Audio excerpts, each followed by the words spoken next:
മൗര്യ സാമ്രാജ്യത്തിന്റെ ഭരണാധികാരിയായിരുന്നു അശോക മൗര്യൻ. BC 269 തൊട്ട് BC 232 വരെയാണ് അദ്ദേഹത്തിന്റെ ഭരണകാലം. ഇന്ത്യൻ ഉപഭൂഖണ്ഡത്തിന്റെ ഏകദേശം മുഴുവൻ ഭാഗവും ഇദ്ദേഹത്തിന്റെ അധീനതയിലായിരുന്നു. അനേകം യുദ്ധങ്ങൾ ചെയ്ത ഒരു ചക്രവർത്തിയായിരുന്നു അശോകൻ. യുദ്ധങ്ങൾ മാത്രമല്ല, വിജയവും അദ്ദേഹത്തിന്റെ കൂടെ ഉണ്ടായിരുന്നു. ഇപ്പോഴത്തെ ഇറാന്റെയും അഫ്ഗാനിസ്ഥാന്റെയും അതിർത്തി പ്രദേശങ്ങൾ വരെ അശോക ചക്രവർത്തിയുടെ സാമ്രാജ്യം വ്യാപിച്ചു കിടന്നിരുന്നു. പാടലിപുത്രമാണ് അശോകന്റെ ജന്മസ്ഥലം. രണ്ടാം മൗര്യ ചക്രവർത്തി ബിന്ദുസാരന്റെയും പത്നി ധർമ്മയുടെയും പുത്രനായിട്ടാണ് അശോകൻ ജനിച്ചത്. വളരെ ദരിദ്രനായ ഒരു ബ്രാഹ്മണന്റെ പുത്രിയായിരുന്നു ധർമ്മ. ധർമ്മയിൽ ബിന്ദുസാരനുണ്ടാകുന്ന പുത്രൻ ഒരു മഹായോദ്ധാവാകുമെന്ന പ്രവചനം മൂലമാണ് ധർമ്മ ബിന്ദുസാരന്റെ പത്നിയായത്. മൗര്യ സാമ്രാജ്യ സ്ഥാപകനായിരുന്ന ചന്ദ്രഗുപ്ത മൗര്യൻ ഒന്നാമനായിരുന്നു അശോകന്റെ മുത്തച്ഛൻ. അശോകന് മൂത്തവരായി ഒട്ടേറെ അർദ്ധ സഹോദരന്മാരുണ്ടായിരുന്നു. ധർമ്മയുടെ പുത്രനായി ഒരു ഇളയ സഹോദരനും അശോകനുണ്ടായിരുന്നു. രാജകുമാരന്മാർ മത്സരബുദ്ധികളായിരുന്നു. പഠനത്തിലും ആയോധന കലകളിലും എല്ലാം അശോകനായിരുന്നു മുൻപിൽ. ചെറുപ്പത്തിൽ തന്നെ അസാമാന്യ ധൈര്യവും മത്സരബുദ്ധിയും പ്രകടിപ്പിച്ചിരുന്നു അശോകൻ. അതുകൊണ്ട് തന്നെ കൗമാരപ്രായത്തിൽ തന്നെ പല യുദ്ധങ്ങളിലും നേരിട്ട് പങ്കെടുക്കുവാൻ അശോകന് കഴിഞ്ഞിരുന്നു. ബിന്ദുസാരൻ തന്റെ രാജ്യത്തെ ഭരണ സൗകര്യത്തിനായി നാലായി തിരിച്ചു. വടക്കൻ പ്രവിശ്യ, അതായത് തക്ഷശിലയുടെ ഭരണാധികാരിയായി അശോകനെ ഏൽപ്പിച്ചു. പിന്നീട് അദ്ദേഹം ഉജ്ജയിനിയിലെ ഭരണാധികാരിയായി. തക്ഷശിലയിലെ ജനങ്ങൾ അവിടുത്തെ മൗര്യ ഭരണാധികാരികൾക്കെതിരെ പ്രക്ഷോഭമുയർത്തിയപ്പോൾ അത് നിയന്ത്രണത്തിലാക്കാൻ അശോകനെയാണ് ബിന്ദുസാരൻ നിയോഗിക്കുന്നത്. തക്ഷശിലവാസികൾക്ക് അപ്രിയമൊന്നും ഉണ്ടാകാത്ത വിധത്തിൽ അശോകൻ പ്രശ്നങ്ങൾ പരിഹരിച്ച് ഭരണസ്ഥിരത ഉറപ്പാക്കി. പിന്നീടാണ് അദ്ദേഹം ഉജ്ജയിനിയിലേക്ക് തിരിച്ചു പോകുന്നത്. ഉജ്ജയിനിയിൽ ഉണ്ടായിരുന്നപ്പോൾ വിദിശവാസിയായ ഒരു വണിക്കന്റെ മകളായ ദേവിയുമായി അശോകൻ പ്രണയത്തിലായി. അവരിൽ അശോകന് ജനിച്ച ഇരട്ട കുട്ടികളാണ് മഹേന്ദ്രനും സംഘമിത്രയും. ഈ അവസരത്തിലാണ് പിതാവായ ബിന്ദുസാരന്റെ മരണം. ബിന്ദുസാരന്റെ മരണത്തെ തുടർന്ന് സഹോദരന്മാർക്കിടയിൽ കടുത്ത അധികാര വടംവലികൾ നടന്നു. ഒടുവിൽ തന്റെ അർദ്ധ സഹോദരന്മാരെ എല്ലാവരെയും ഇല്ലാതാക്കി അശോകൻ മഗധയുടെ മഹാരാജാവായി. ദിവ്യവാദനത്തിൽ പറയുന്നത് പ്രകാരം തന്റെ അർദ്ധ സഹോദരന്മാരായ 99 പേരെയും വധിച്ച ശേഷമാണ് അശോകൻ ചക്രവർത്തിയായത്. തന്റെ മറ്റൊരു മകനായ സുസീമിനെ രാജാവാക്കാനായിരുന്നു ബിന്ദുസാരൻ ആഗ്രഹിച്ചത്. പക്ഷേ മന്ത്രിമാരിൽ ബഹുഭൂരിപക്ഷവും അശോകന്റെ പക്ഷത്തായിരുന്നു. ബിന്ദുസാരന്റെ രാജധാനിയിൽ ഏതാണ്ട് 500ഓളം മന്ത്രിമാരുണ്ടായിരുന്നു. കൂടാതെ സുസീം മന്ത്രിമാരോടും പ്രജകളോടുമെല്ലാം തീരെ ദയവായ്പില്ലാത്ത പെരുമാറ്റമായിരുന്നു. മന്ത്രിമാരിൽ ഒരാളായ രാധഗുപ്തന്റെ സഹായത്തോടെ അധികാരം പിടിച്ചെടുക്കുന്നതിനിടെ സുസീം വധിക്കപ്പെട്ടു. അശോകൻ രാജാവായി പാടലിപുത്രയിലേക്ക് പോയപ്പോൾ ബുദ്ധമത വിശ്വാസിയായ ദേവി വിദിശയിൽ തന്നെ തുടർന്നു. അക്കാലത്ത് വിദിശയിൽ ബുദ്ധമതം വേരുറപ്പിച്ചിരുന്നു. ഈ രാജ്ഞിയാണ് പിൽക്കാലത്ത് അശോകനെ ബുദ്ധമതത്തിൽ ആകൃഷ്ടനാക്കിയതെന്നും പറയപ്പെടുന്നു. ദേശക്കാരനും അധാർമികനുമായിരുന്നു അശോകൻ എന്ന് ചില ചരിത്രരേഖകൾ പറയുന്നുണ്ട്. തന്നോടുള്ള വിശ്വസ്തതയിൽ സംശയം പൂണ്ട് അശോകൻ തന്റെ 500ഓളം മന്ത്രിമാരെ തന്നെ കൊലപ്പെടുത്തിയിട്ടുണ്ട്. 500ഓളം സ്ത്രീകളുള്ള ഒരു വിശാലമായ അന്തഃപുരം തന്നെ അശോക മഹാരാജാവിനുണ്ടായിരുന്നു അത്രേ. അശോക ചക്രവർത്തിയെ കളിയാക്കിയ അന്തഃപുരത്തിലെ സ്ത്രീകളെ യാതൊരു ദാക്ഷിണ്യവും കൂടാതെ തന്നെ അശോകൻ വകവരുത്തിയിരുന്നു. അശോക നരകം എന്നു പേരുള്ള ഒരു തടവുമുറിയും ചക്രവർത്തിയുടെ കൊട്ടാരത്തിൽ ഉണ്ടായിരുന്നു. അതിന്റെ പുറമോടികൾ ഒരു സ്വർഗത്തെ അനുസ്മരിപ്പിക്കുമെങ്കിലും ഒരു നരകം തന്നെയായിരുന്നു ഉൾവശം. തന്നെ എതിർക്കുന്നവരെ അതിക്രൂരമായ പീഡനത്തിന് വിധേയമാക്കി കൊലപ്പെടുത്തിയിരുന്നു അശോക ചക്രവർത്തിയുടെ ആരാച്ചരായ ഗിരിക്ക. ക്രൂരനായ അശോകൻ എന്നർത്ഥം വരുന്ന ചന്ദശോക എന്നൊരു പേരും കൂടി അശോക ചക്രവർത്തിക്ക് ഉണ്ടായിരുന്നു.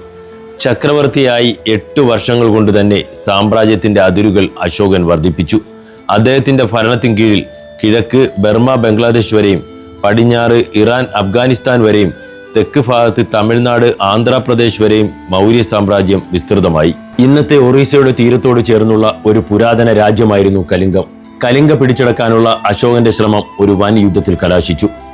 യുദ്ധത്തിലെ രക്തച്ചൊരിച്ചിലും ഭീകരതയും കണ്ട അശോകൻ ഇനിമേൽ യുദ്ധം ചെയ്യില്ലെന്നും ധർമ്മമാർഗത്തിൽ ചരിക്കുമെന്നും തീരുമാനമെടുത്തു. യുദ്ധവിജയത്തിനു ശേഷം ആക്രമണം ഉപേക്ഷിക്കുന്ന ലോക ചരിത്രത്തിലെ തന്നെ ഒരേ ഒരു രാജാവാണ് അശോകൻ എന്ന് കരുതപ്പെടുന്നു. കലിംഗ യുദ്ധത്തെക്കുറിച്ചുള്ള അശോകന്റെ ശിലാശാസനം ഇങ്ങനെയാണ്: രാജാവായി 8 വർഷത്തിനു ശേഷം ഞാൻ കലിംഗ ആക്രമിച്ചു കീഴടക്കി. ഏകദേശം 1 ലക്ഷത്തോളം പേരെ തടവുകാരായി പിടിച്ചു. 1 ലക്ഷത്തിലധികം പേർ മരിച്ചു വീണു. ഇതെന്റെ മനസ്സിൽ ദുഃഖം നിറച്ചു. എന്തുകൊണ്ടെന്നാൽ ഒരു സ്വതന്ത്ര രാജ്യം ആക്രമിക്കുമ്പോൾ ലക്ഷക്കണക്കിന് ജനങ്ങൾ മരണമടയുകയും നിരവധി പേർ തടവുകാരാക്കപ്പെടുകയും ചെയ്യുന്നു. ബ്രാഹ്മണരും യാചകരും വരെ മൃത്യുവിനിരയാകുന്നു. തങ്ങളുടെ ബന്ധുമിത്രാദികളോടും ഭൃത്യരോടും ദയാലുക്കളായവർ മരണപ്പെടുകയോ അവരുടെ ഇഷ്ടജനങ്ങൾ മരണപ്പെടുകയോ ചെയ്യുന്നു. ഇതിനാലാണ് ഞാൻ ദുഃഖിതനായിരിക്കുന്നത്. അതുകൊണ്ട് ഞാൻ ധർമ്മം അനുഷ്ഠിക്കാൻ തീരുമാനമെടുക്കുന്നു. അതോടൊപ്പം മറ്റുള്ളവരെ അതിനെക്കുറിച്ച് പഠിപ്പിക്കാനും ഉദ്ദേശിക്കുന്നു. ധർമ്മമാർഗത്തിലൂടെ ജനങ്ങളെ ജയിക്കുന്നതാണ് ബലപ്രയോഗത്തിലൂടെ കീഴടക്കുന്നതിനേക്കാൾ ഉചിതമെന്ന് ഞാൻ കരുതുന്നു. ഈ സന്ദേശം ഞാൻ ഭാവിയിലേക്ക് വേണ്ടി കുറിക്കുന്നു. അതായത് എൻ്റെ കാലശേഷം എൻ്റെ മകനോ പേരക്കുട്ടിയോ യുദ്ധത്തെക്കുറിച്ച് ചിന്തിക്കാതിരിക്കട്ടെ. പകരം അവർ ധർമ്മമാർഗം പ്രചരിപ്പിക്കുന്നതിനായുള്ള ശ്രമങ്ങൾ നടത്തട്ടെ. അശോകൻ വിഭാവനം ചെയ്യുന്ന ധർമ്മത്തിൽ ദൈവത്തോടുള്ള ആരാധനയോ യാഗങ്ങളോ ഉൾപ്പെട്ടിരുന്നില്ല. ബുദ്ധന്റെ ആശയങ്ങളാണ് അദ്ദേഹത്തിന്റെ ചിന്തകളെ കൂടുതൽ സ്വാധീനിച്ചിട്ടുള്ളത്. ഇഷ്ടകാര്യങ്ങൾ സാധിക്കുന്നതിനായി പൂജകളും യാഗങ്ങളും നടത്തുന്നത് അനാവശ്യമാണെന്നും പകരം ഭൃത്യരോട് നന്നായി പെരുമാറുക, മുതിർന്നവരെ ബഹുമാനിക്കുക, എല്ലാ ജീവികളോടും ദയ കാണിക്കുക, ബ്രാഹ്മണർക്കും യാചകർക്കും ദാനം നൽകുക തുടങ്ങിയ കാര്യങ്ങൾ പൂജകളെക്കാൾ യോഗ്യമാണെന്ന് അദ്ദേഹം അനുശാസിച്ചു. ഒരുവൻ അവന്റെ മതത്തെ പുകഴ്ത്തുന്നതും മറ്റൊരാളുടെ മതത്തെ ഇകഴ്ത്തുന്നതും തെറ്റാണ്. അതുകൊണ്ട് മറ്റൊരാളുടെ മതത്തെ മനസ്സിലാക്കി അതിനെ ബഹുമാനിക്കുകയാണ് വേണ്ടത്. തൻ്റെ സാമ്രാജ്യത്തിലെ വിവിധ മത അനുയായികളായ ജനങ്ങൾ തമ്മിലുണ്ടായ സ്പർദ്ധ, ദൈവപ്രീതിക്കായുള്ള മൃഗബലി, ഭൃത്യരോടും അടിമകളോടും വളരെ മോശമായി പെരുമാറുക, കുടുംബത്തിനകത്തും അയൽപക്കത്തുമായുള്ള ജനങ്ങളുടെ കലഹം തുടങ്ങിയ പ്രശ്നങ്ങൾ പരിഹരിക്കേണ്ട ചുമതല തനിക്കുണ്ടെന്ന് അദ്ദേഹം കരുതി. ഇവ പരിഹരിക്കുന്നതിന് ധർമ്മ മഹാമത്ത എന്ന പേരിൽ ഉദ്യോഗസ്ഥരെ അദ്ദേഹം നിയമിച്ചു. ഇവർ വിവിധ ദേശങ്ങൾ സന്ദർശിച്ച് ജനങ്ങളെ ധർമ്മമാർഗം ഉപദേശിച്ചു. ഇതിനു പുറമെ അശോകൻ തന്റെ സന്ദേശങ്ങൾ പാറകളിലും തൂണുകളിലും കൊത്തിവെച്ചു. അക്ഷരാഭ്യാസമില്ലാത്തവർക്ക് ഇത് വായിച്ചു കേൾപ്പിക്കുന്നതിനും അശോകൻ തന്റെ ഉദ്യോഗസ്ഥർക്ക് നിർദ്ദേശം നൽകി. ധർമ്മമാർഗം പ്രചരിപ്പിക്കുന്നതിന് Ashokan Syria, Egypt, Greece, Sri Lanka തുടങ്ങിയ വിദൂര ദേശങ്ങളിലേക്ക് ദൂതന്മാരെ അയച്ചു. തന്റെ സന്ദേശങ്ങൾ ശിലാലിഖിതങ്ങളിലൂടെ ജനങ്ങളിലേക്ക് എത്തിച്ച ആദ്യ ചക്രവർത്തിയാണ് അശോകൻ. അശോകന്റെ മിക്കവാറും ശിലാശാസനങ്ങളും പ്രാകൃത ഭാഷയിലായിരുന്നു.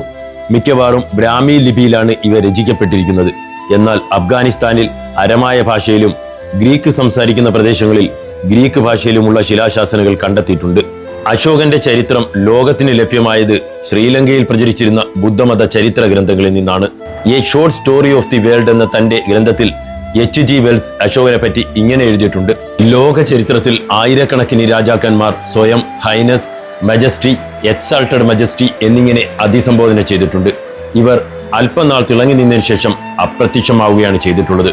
പക്ഷേ അശോകൻ ഒരു തിളങ്ങുന്ന നക്ഷത്രത്തെ പോലെ ഇപ്പോഴും പ്രഭ ചൊരിഞ്ഞുകൊണ്ടിരിക്കുന്നു.